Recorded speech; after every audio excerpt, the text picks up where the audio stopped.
आज हमारे साथ मौजूद हैं बरेली जोन की एडीजी रहे और पूर्व आईपीएस प्रेम प्रकाश जी। उनका नौकरशाही से रिटायर होने के बाद अब राजनीति में आने का उनका क्या उद्देश्य है, इस बारे में GPN7 ने उनसे बात की। आइए जानते हैं वह क्या कहते हैं। सर, जानना चाहूंगा, नौकरशाही और एक आईपीएस के बड़े ओहदे से रिटायर होने के बाद राजनीति में आने का आपका क्या उद्देश्य है? राजनीति एक ऐसा क्षेत्र है जो समाज के प्रत्येक वर्ग को, हर व्यक्ति को प्रभावित करता है। आप देखते होंगे कि जहां भी कहीं चर्चा होती है, अमूमन आप पॉलिटिक्स की चर्चा हर जगह सुनेंगे। तो और ये देश का जो भविष्य है, देश के जो सभी जो क्षेत्र हैं वो राजनीति से सीधे जुड़े हैं, क्योंकि हम एक डेमोक्रेटिक कंट्री में रह रहे हैं। तो ये राजनीति बहुत ही महत्वपूर्ण है, इसीलिए इस क्षेत्र को चुना है कि काफी एक सीमाएं होती हैं किसी भी पब्लिक सर्वेंट की, लेकिन उसके बाद अब जब खुला क्षेत्र मिला है तो राजनीति करने का मौका मिला है। विकल्प के रूप में अनेकों राजनीतिक पार्टियां हैं देश में, भाजपा को ही क्यों चुना? भारतीय जनता पार्टी का जो संकल्प पत्र है उसमें आदरणीय प्रधानमंत्री नरेंद्र मोदी जी ने जो आह्वान किया है कि हम भारत को 2047 तक सबसे विकसित राष्ट्र की श्रेणी में खड़ा कर देंगे। तो ये जो उद्देश्य है बड़ा पुनीत कर्तव्य है और हम चाह रहे हैं कि जो यज्ञ है उसमें अपनी आहुति हम भी दें। और इस जो पार्टी जो आइडियोलॉजिकल बेस है बीजेपी का, वो बहुत स्ट्रांग है।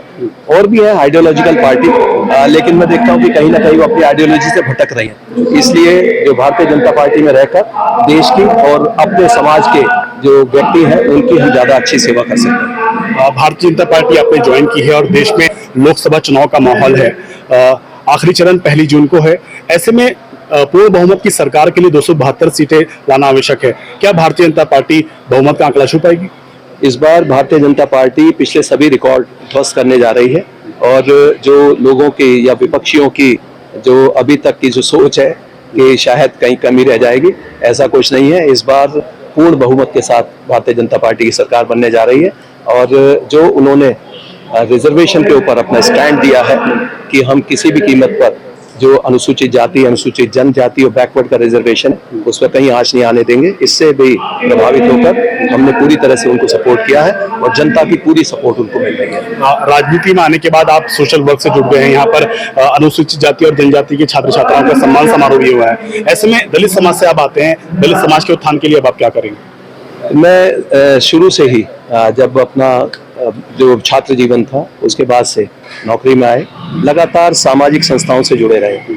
बहुजन सशक्तिकरण संघ के रूप में हम नौकरी में रहकर भी लोगों के बीच में जुड़े रहे, और ये समाज उत्थान के जो कार्य हैं या जो विद्यार्थी हैं उनको प्रेरित करने के कार्य करते रहे। आज प्रतिभाओं का यहाँ पर सम्मान हुआ है। ये किसी भी पॉलिटिकल पार्टी का कोई फंक्शन, इसमें सभी वर्गों के लोग हैं। यहाँ पर सभी पॉलिटिकल पार्टी से संबंधित लोग हैं, और जो प्रतिभा का सम्मान है वो सभी का दायित्व है कि हम उन्हें करें। और अमरोहा ने जिस तरह शिक्षा के क्षेत्र में यहाँ एक अपना स्थान बनाया पूरे उत्तर प्रदेश में और भारत में, यह सराहनीय है। और मेरे साथी जो यहाँ पर ADM सिटी हैं श्री गंभीर सिंह जी, उन्होंने एक शिक्षा की क्रांति यहाँ पर चलाई थी और उसका जो आह्वान किया था, मैं देख रहा हूँ कि उससे बहुत से लोग जुड़े हैं। और यहाँ बच्चों ने जो नंबर 1 पर अमरोहा का लाने का जो दायित्व था उन्होंने पूरा किया है। मेरी सभी को शुभकामनाएं। इसीलिए मैं आज यहाँ पर इतनी दूर चल कर आया। हमारे न्यूज चैनल के माध्यम से देश की जनता को और साथियों को क्या संदेश देना चाहेंगे? JPN7 न्यूज को मैं बधाई देना चाहूंगा कि इसी प्रकार निर्भीक पत्रकारिता करते रहें और लोगों के सामने जो जन समस्याएं हैं उनको रखें। लोगों की समस्याओं को जो जूझने का कार्यक्रम है वो चलता रहता है, लेकिन इसमें मीडिया एक सक्रिय भूमिका निभा सकता है। और लोगों की जो ऐसी समस्याएं जिनको वो स्वयं नहीं उठा सकते, अपने चैनल के माध्यम से आप उनको सामने लाइए और लोगों की समस्याओं को हल कराइए। ये सबसे बड़ा देशभक्ति का कार्य है। ये थे पूर्व एडीजी प्रेम प्रकाश जी, जो कि दावा कर रहे हैं कि लोकसभा चुनाव में भारतीय जनता पार्टी पूर्ण बहुमत के साथ सत्ता में वापसी करेगी। वीडियो जर्नलिस्ट नूर मोहम्मद के साथ आशुबिन कुरैशी, JPN।